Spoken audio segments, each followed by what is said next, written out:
Good morning 10th class students. जैसा हमने discuss किया था, ह्यूमन आई और कलरफुल वर्ल्ड हम स्टार्ट करेंगे और टॉपिक बेटा हम स्टार्ट करेंगे प्रिज्म से और पढ़ेंगे डिस्पर्जन, एटमॉस्फेरिक रिफ्रैक्शन और पढ़ेंगे स्कैटरिंग ऑफ लाइट। फिलहाल हम पढ़ने जा रहे हैं प्रिज्म। 8th क्लास में जैसा आप जानते हैं 8th क्लास में एक एक्टिविटी पढ़ते हैं आप प्रिज्म के बारे में, पिन्स वाली एक्टिविटी आप लगाते हैं। अब बेटा यहाँ पर जो प्रिज्म है, प्रिज्म क्या है, एक मैं बोलूँगा एक ग्लास का, अगर एक ग्लास को ऐसे इंक्लाइंड कर दें स्पेसिफिक एंगल पर, यानी ग्लास के दो रेक्टेंगुलर फेसिस को हम क्या कर दें, इंक्लाइंड कर दें एक स्पेसिफिक एंगल पर, तो वो एक प्रिज्म बन जाता है।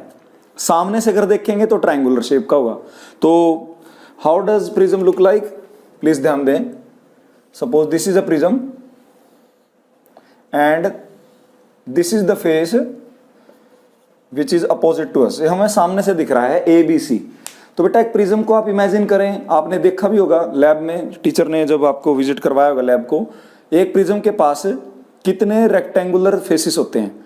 There are 3 rectangular faces, one is this one and third is the base. तो 3 रेक्टेंगुलर फेस होते हैं और 2 ट्रायंगुलर फेस होते हैं, एक आगे और एक पीछे। So prism consist of 2 triangular faces and 3 rectangular faces।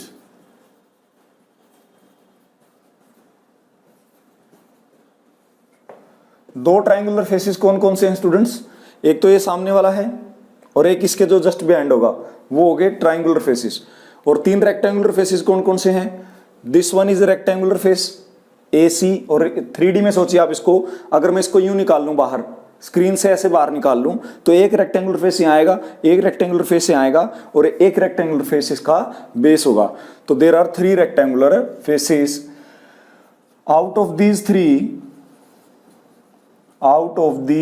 3 rectangular faces, अब बेस में से तो लाइट जाती नहीं, हम भेजते नहीं बेस में से लाइट। BC जो है उसका कोई रोल नहीं है, वो तो जस्ट प्रिज्म को होल्ड करने के लिए है। तो AB से लाइट हम एंटर कराएंगे और AC से निकालेंगे। तो out of these 3 AB and AC rectangular faces act as refracting edges. Refracting edges क्यों बोल दिया? क्योंकि लाइट यहां से एंटर करके रिफ्रैक्ट करके और एमर्ज आउट हो जाएगी। तो again I am repeating, a prism comprises of, it is made up of glass and it is comprises of 5 faces, out of which 2 are triangular, the face one, the behind one, and 3 are rectangular faces, this side one and the base one. So there are 3 rectangular faces and 2 triangular faces in a prism, and prism consists of 3 rectangular faces, out of which AB and AC in this diagram are the refracting edges, because the refraction of the light occurs through AB surface and AC surface। तो अब हम कुछ और basic पढ़ेंगे इस prism का बेटा। जो प्रिज्म का फेस है ABC जो फेस आपको ट्रायंगुलर फेस नजर आ रहा है, it is called principal section of the prism. This is called principal section of the prism. Principal section of the prism, clear? This angle, this top vertex angle, अगर आपका prism equilateral है, सभी prism equilateral नहीं होते। If prism is equilateral then top angle will be 60 degree, all the 3 sides will be equal and angle will also be 60 degree.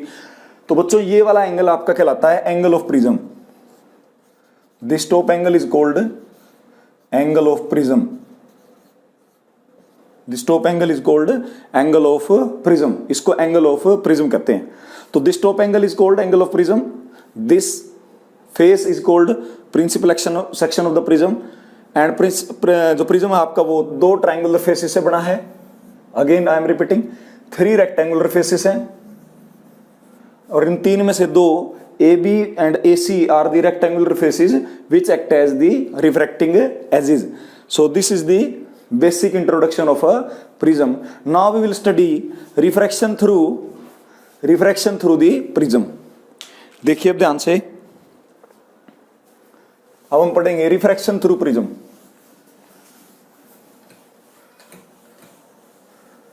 देखो बेटा, very important diagram, देखिए इधर। अब हम पढ़ रहे हैं refraction through prism. So suppose this is a prism,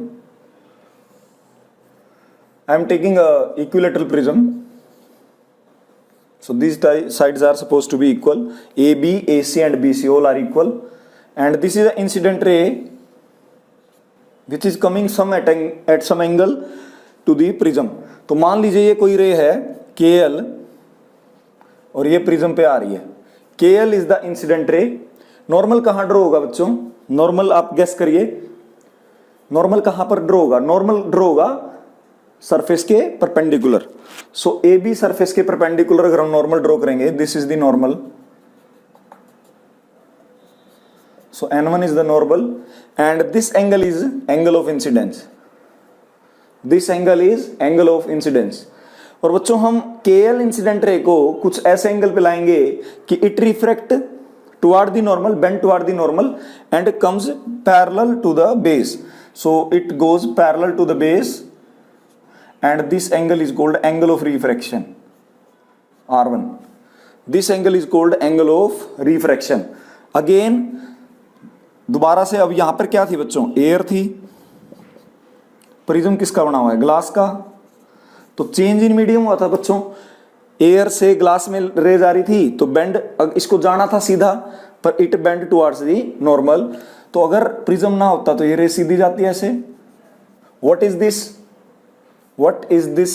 This is the extended path of KL incident ray. This path is extended incident path of this KL incident ray. Now LM is what? LM is what? LM is refracted ray. Now LM is a refracted ray. अब हम एक और normal draw करेंगे तो वो normal ऐसे होगा बच्चों. So this is the N2 normal.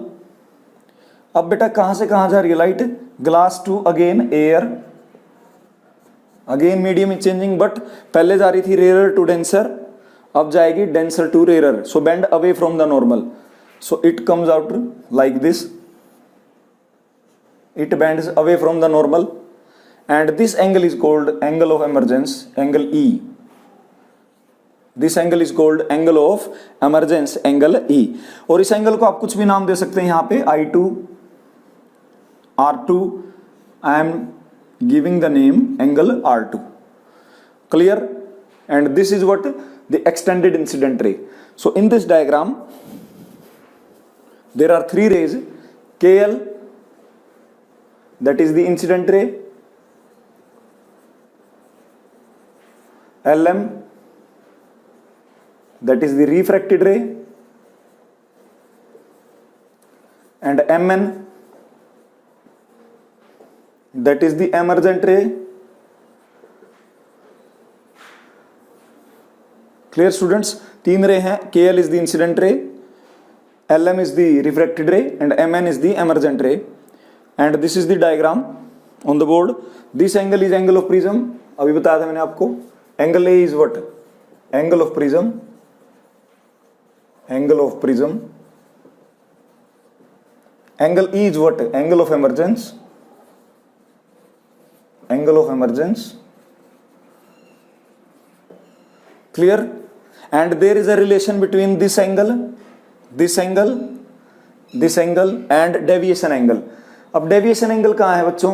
अगर मैं जो मेरी emergent ray है उसको पीछे मिला दूं incident ray के पाथ में, अगर मैं मेरी emergent ray को यहां पर मीट करा दूं बच्चों, this angle, this D angle is called angle of deviation. This angle is called angle of deviation. Please ध्यान दें, this angle is called angle of deviation बच्चों. तो this angle is called angle of deviation. So angle D is what? Angle D is what? Angle of deviation.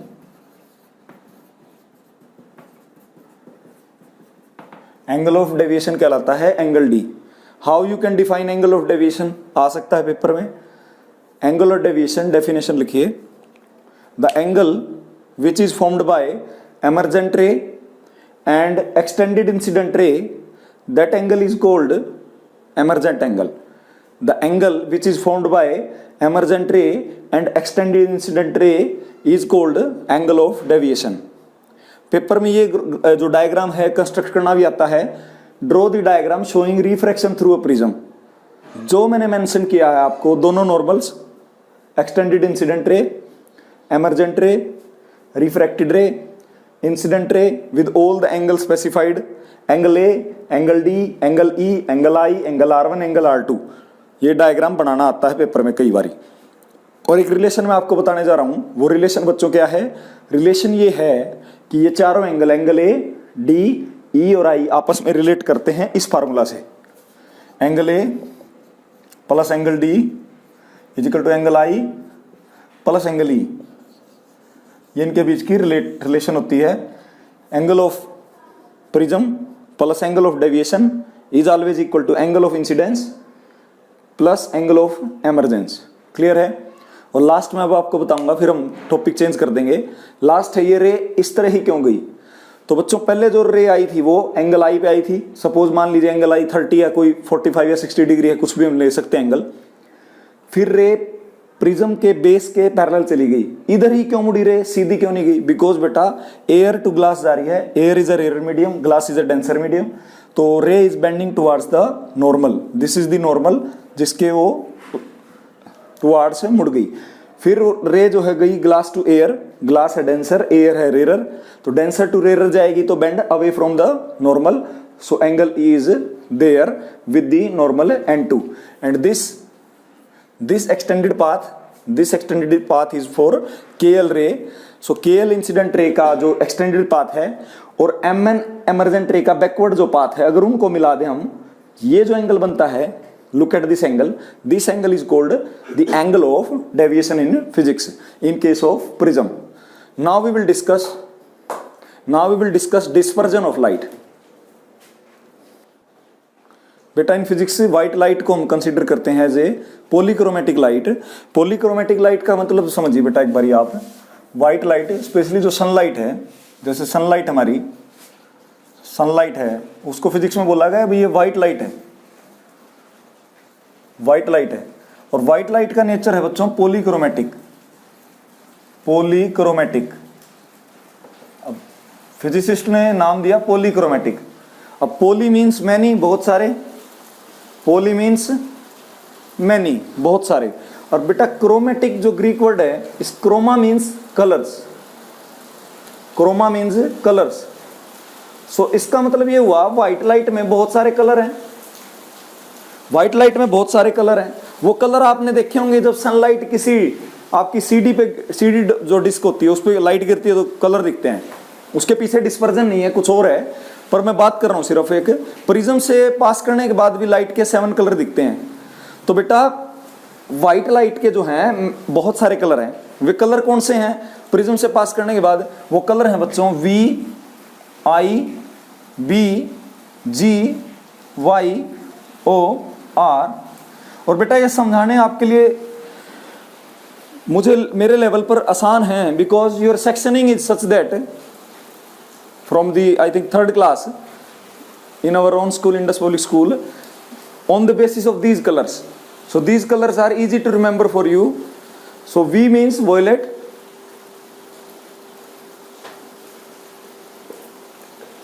indigo, blue, green, yellow, orange and last one is red. तो बेटा ये जो 7 colour हैं, 7 colour, these 7 colours are a part of white light and white light is polychromatic in nature. If you think what is the nature of violet light is monochromatic, indigo light is monochromatic. Mono means single, chroma means colour. तो each colour is monochromatic, each colour is monochromatic। Clear है? Each colour is monochromatic because each colour की, हर colour की अपनी अपनी particular wavelength है। तो जो हमारा विजिबल स्पेक्ट्रम है जिसमें 7 के 7 कलर कंसिस्ट करते हैं, violet, indigo, blue, green, yellow, orange, red, इनकी वेवलेंथ की रेंज है बच्चों 400 एंगस्ट्रॉम से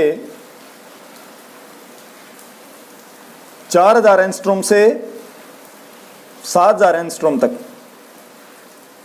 जो इनकी वेवलेंथ की रेंज है ये वेरी भी करती है, कई बुक्स में 360 से 780 तक दे रखी है, पर जनरली हम लेते हैं 4000 एंगस्ट्रॉम से 7000 एंगस्ट्रॉम तक की वेवलेंथ रेंज लेते हैं। तो 4000 एंगस्ट्रॉम सबसे कम वेवलेंथ किसकी है? वॉयलेट की, और सबसे ज्यादा वेवलेंथ किसकी है? रेड की। तो बच्चों अगर कोई आपसे पूछे what is the order of wavelength, तो वी कैन राइट कि वेवलेंथ जो है वॉयलेट टू रेड इंक्रीज करती है, वेवलेंथ इंक्रीज करती है। तो अब तक हमने क्या पढ़ा? व्हाइट लाइट कैसी लाइट है? पॉलीक्रोमेटिक है, consist of many colours, these are pure 7 colours, violet, indigo, blue, green, yellow, orange, red, and these colours are monochromatic in nature. हर कलर की अपनी पार्टिकुलर वेवलेंथ है। 4000 एंगस्ट्रॉम से 7000 यानी 4000 एंगस्ट्रॉम से 7000 एंगस्ट्रॉम के बीच में सातों के सातों कलर आते हैं, और हर कलर की अपनी पार्टिकुलर वेवलेंथ है। और वेवलेंथ जो है वॉयलेट से रेड की तरफ बढ़ती है। तो violet colour has minimum wavelength and red has maximum wavelength. एक बार ये आप इसको नोट करिए, ध्यान से देखिए बेटा। हाँ तो बेटे विजिबल स्पेक्ट्रम का मतलब क्या है फिजिक्स में?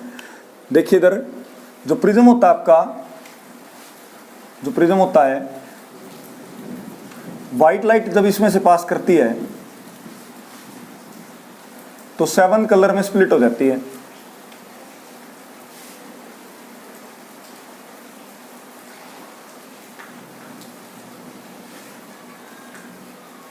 सबसे ऊपर होता है रेड, फिर होता है आपका orange, yellow, VIBGYOR, so green,